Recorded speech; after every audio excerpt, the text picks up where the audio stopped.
Do you feel like you're a juggler?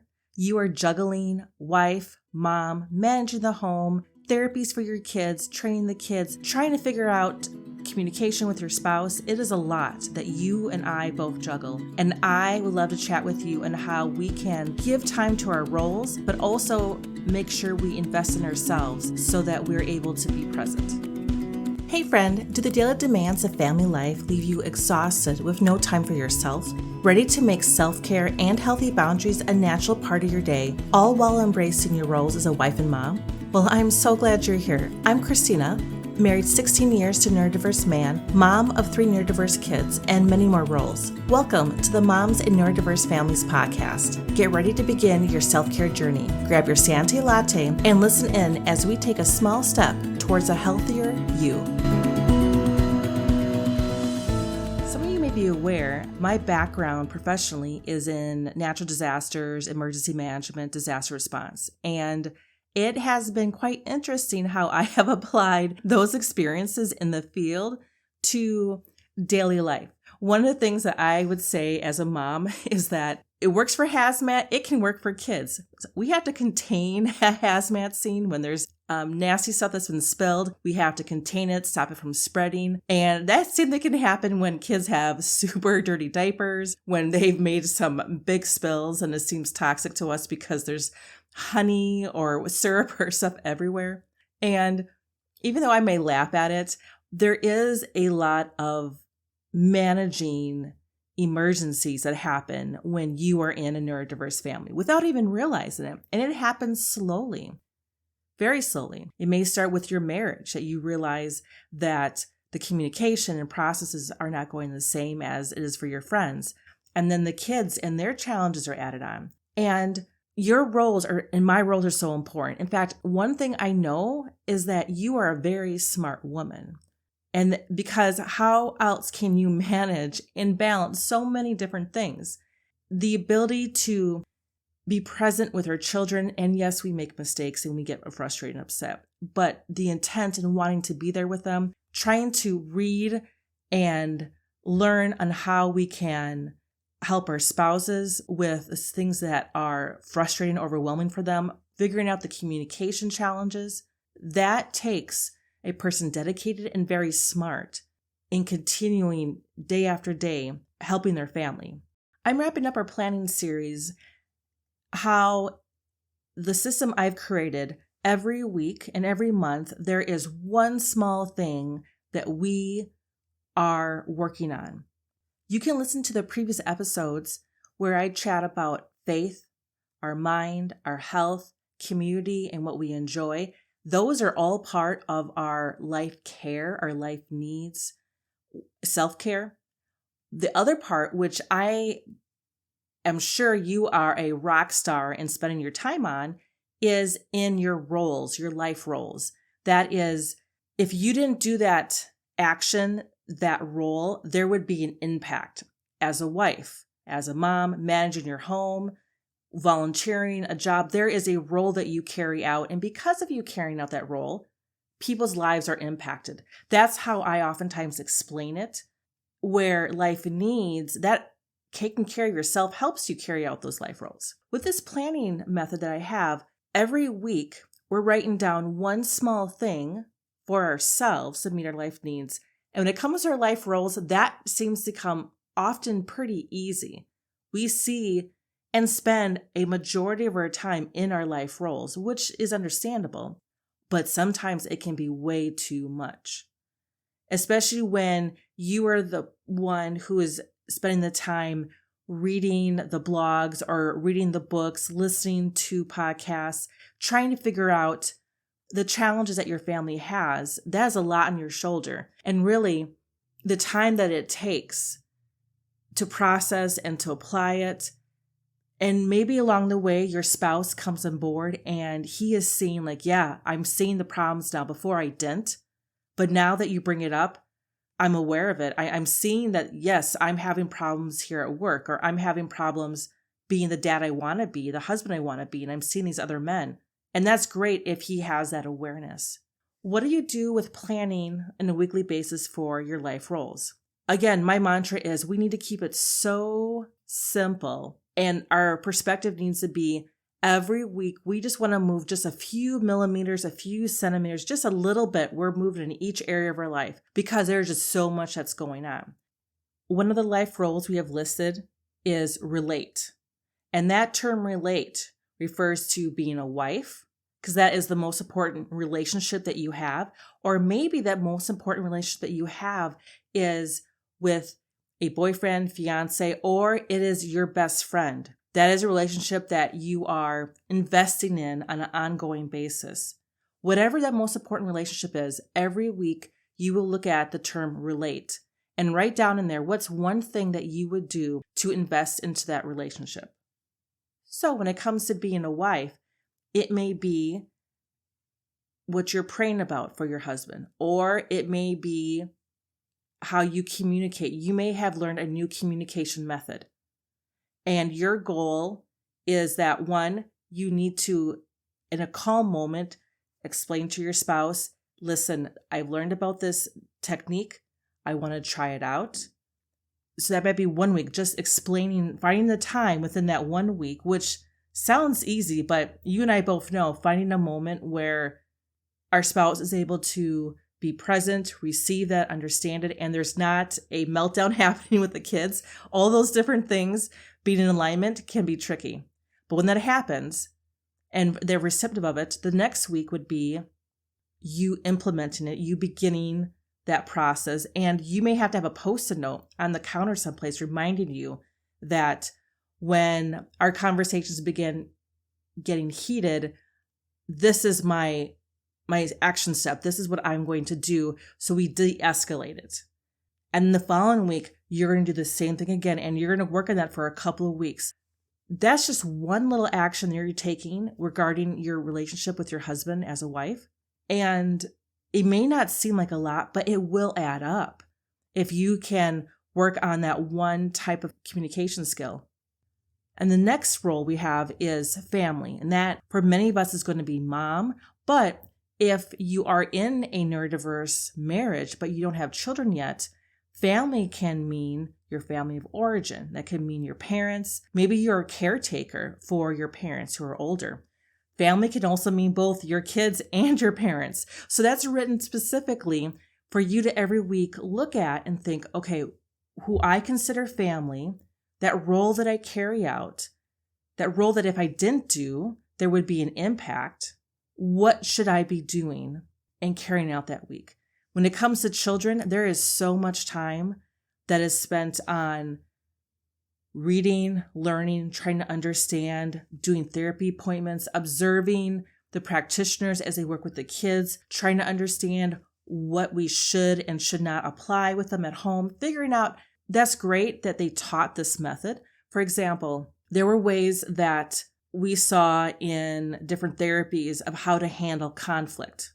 However, applying that to the real world, real life, when you're at the grocery store, that was difficult at times. So I had to really think through what is my goal as a mom that I have with my child? And for me specifically is, in the back of my mind, I always have this thought, I need to look at what are the meta skills, the major skills that my children need to have achieved by the time they are 18 and they are independent. That has always been my goal. When I realized at the age, when they were around about the ages of 5 and 4, and I thought something is going on here, this is different. That was in my heart that I believe God placed in my heart. I need to work sooner and harder on these skills than maybe other parents do. For example, when I realized that my children executive functioning skills were a challenge, and all of them actually have different executive functioning challenges. They're not all the same, which makes it quite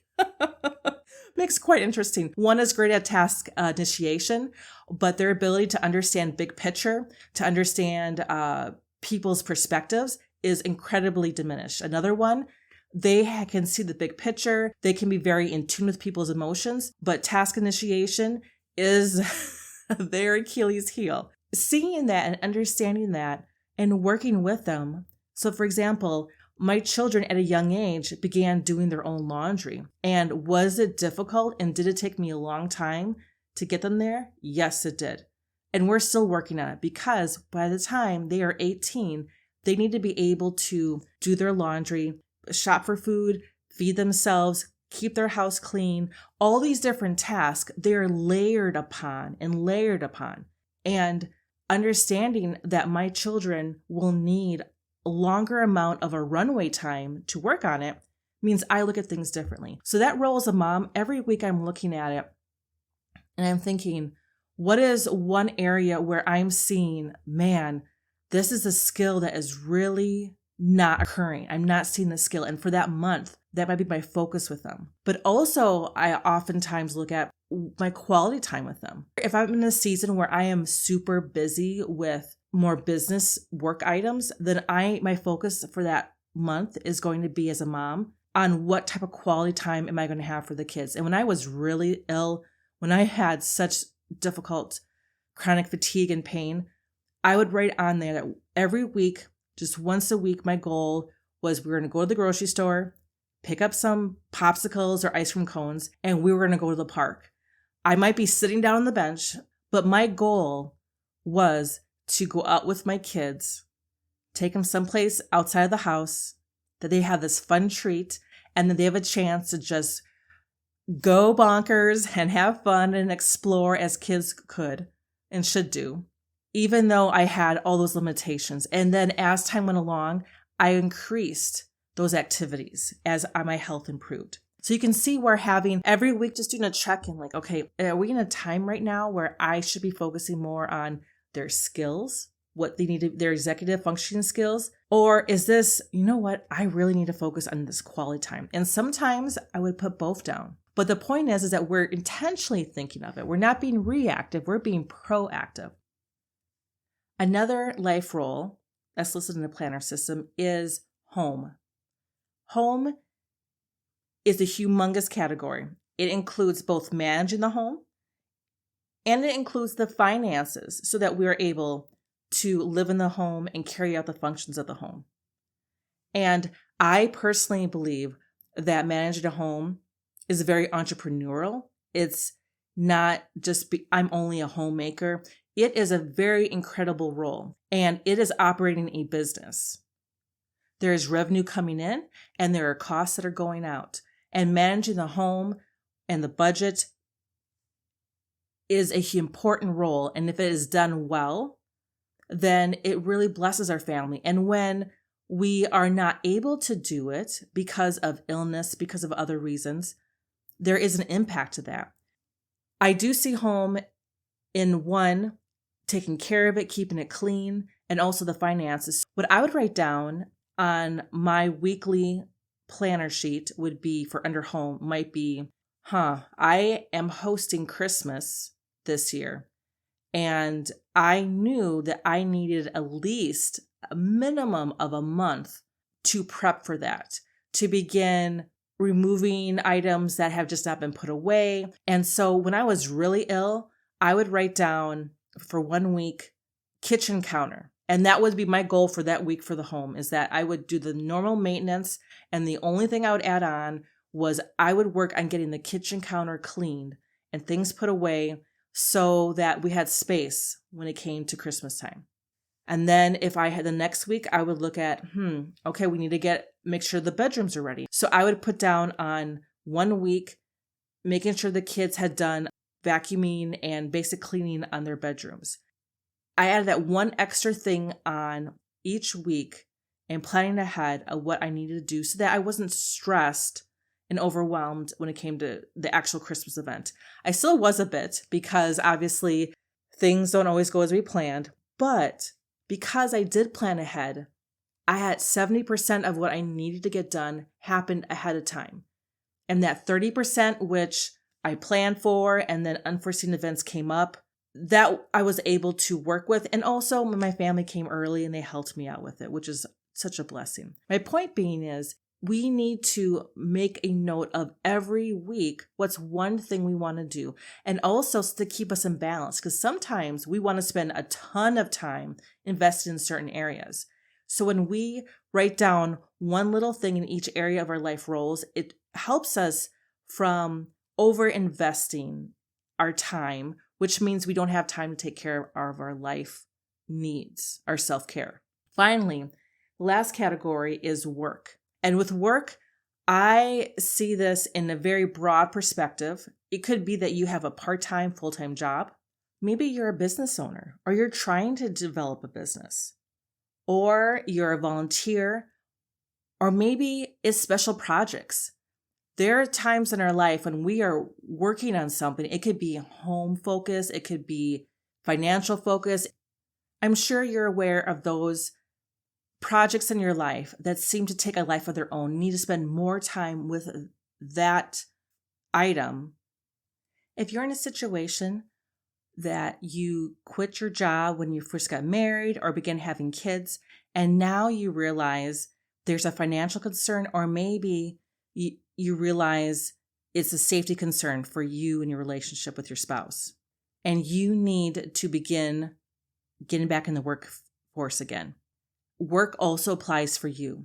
This can be every single week you are looking at adding on a new skill, updating your resume, creating your LinkedIn profile. There are going to be tiny things you can do every single week to help you to get that job. So this is not only working a 9-to-5 job. This is anything where you need to work at an effort, at a project, that you can write that down every single week and that it will add up. So this planning system is meant to be an overall perspective that faith is what helps balance us out from becoming not being a diva, which is super self-focused, but at the same time, also not being a martyr where we are sacrificing ourselves continually for everyone else, but we never take care of ourselves, which really is an awful example for our children, as a side note. While using this planning system, and even you don't even have to have the planner system, you can use what I just shared with you and thinking through every week, okay, what's the one small thing I want to do to move forward my life roles of relating to that important person in my life, of family, home, and work, and my life needs for my mind, my health, community, enjoyment, and faith.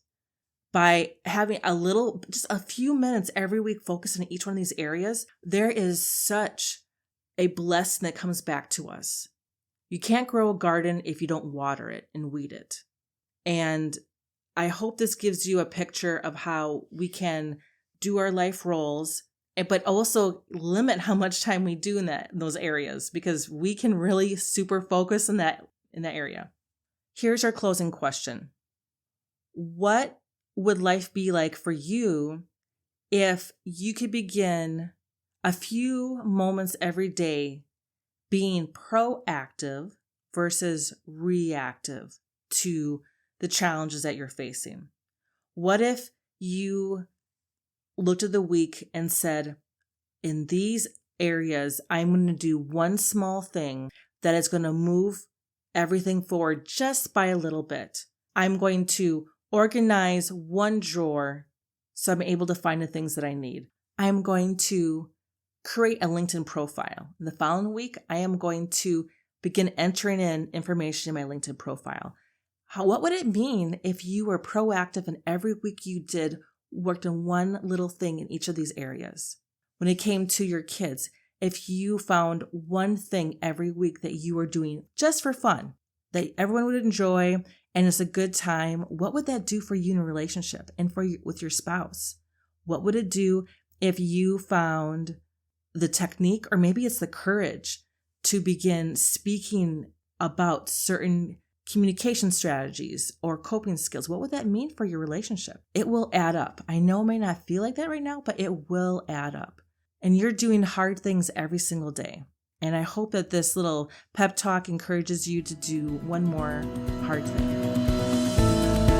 Hey, thank you for joining me today. I pray this episode gave you encouragement to take one small step.